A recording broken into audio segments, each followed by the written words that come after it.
Engine quits. I'm over downtown. What do you do?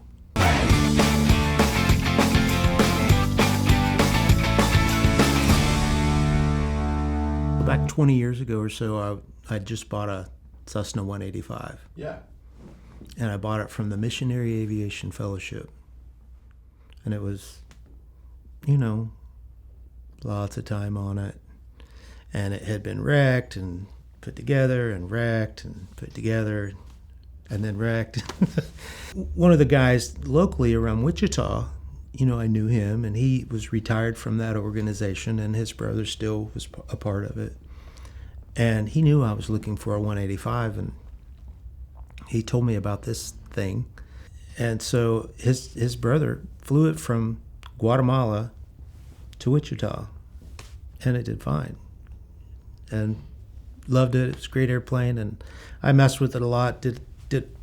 Changed out some things like the interior and repainted it and maybe some cables here and there, but had a great engine, all that. Avionics, all that. I was flying that thing into Jinx in Tulsa, and I was number 4 in line to land. Cruising along, and engine quits. I'm over downtown. What do you do? So I'm looking around for a place, and I'm like, what's caused this? I've no idea.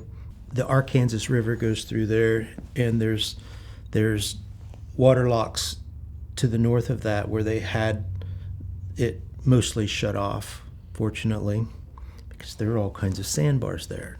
And I've had lots of experience landing on sandbars just for fun, but had never done it in downtown Tulsa. I called the tower and told them I'd lost my engine. I'm looking for a place to land, and I'm looking at the sandbars in the middle of the river, and that's where I'm going. And she says, well, let me know if you make it. And I was like, what did she just say? And, you think about in scenarios like that people might say things that just because they're nervous, what else you going to say? So in the middle of the river, there are lots and lots and lots of tires. And I'm assuming those tires are set there to prevent erosion. But I had my spot picked out with my glide path. I was really having to milk it to make it past those tires. If I hit those tires, I'm done. My tail wheel ended up touching down maybe 15 feet past those tires. So it came in and landed, and it was all fine. You get down, you land, everything's okay. So my youngest son, he was sitting in the back, and we'd done enough of the off-airport landings. He didn't know there was anything wrong. He got out, walked over to the river, started throwing rocks in. Like, this is cool, Dad.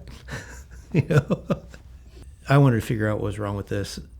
And I've got plenty of fuel, but I climbed up on the wing and opened up the fuel cap, and it's just a hissing sound.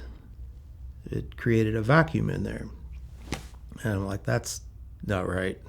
What had happened is on a 185, they're bladders, and there's 2 vents on each side. A lot of Cessnas just have one, 185 has 2. But those vents, while it had been sitting in Guatemala on the coast for a year, those vents had corroded shut.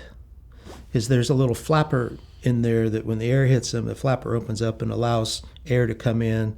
But if fuel's rushing out, the flapper stops, keeps the fuel from coming out your vent. Both of them were corroded shut. And so it wouldn't draw the fuel. I had probably an hour and a half worth of fuel left, and it wouldn't draw that last hour and a half out. I did make a mistake, because if I would have just pushed the electric fuel pump, the boost pump, I bet it would have made it with no problem. It would have sucked it down more instead of just gravity feed, but I didn't. We got more fuel, filled that thing up, and I flew out of there and went to Jinx.